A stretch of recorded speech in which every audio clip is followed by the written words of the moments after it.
that, just shooting back and forth. Oh my God.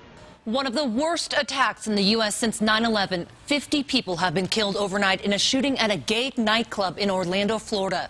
Parents waiting hours to find out if their children are okay, now talking about the last time they talked to them. And I left him with, "I love you, Chris." 53 others have been injured, some of them critically, meaning the death toll will likely rise as the investigation continues. And new details are emerging about the shooter. Denver 7 has learned he has ties to Colorado. We'll have details from Boulder, where his ex-wife lives. But first, we want to get to those newest details from Orlando, Florida. Investigators are calling today's shooting an act of terror.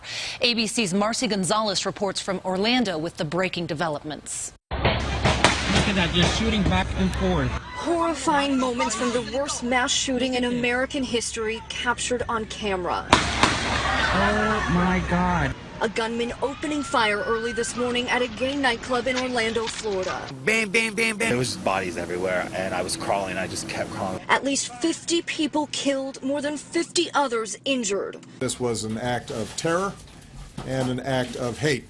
Attacks on any American, regardless of race, ethnicity, religion, or sexual orientation, is an attack on all of us. It's sickening. Should make every American angry. People rushing to the scene after getting heart-wrenching calls and text messages from loved ones inside the club. My son, he got shot 3 times. He said he was going to die and he loved me. That's the last thing I heard. Hours later, many of them still waiting for news. They can't identify anybody, so it could be hours and hours. The gunman killed at the scene, identified by investigators as 29-year-old Omar Mateen. Law enforcement officials say after the shooting began, he called 911 to pledge his allegiance to ISIS. There were 911 calls in which there was conversation between the subject and law enforcement representatives of 911 dispatchers.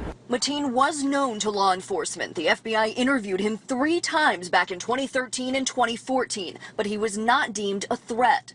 Authorities say he drove to Orlando from his home in Fort Pierce, Florida, armed with an assault weapon and a handgun.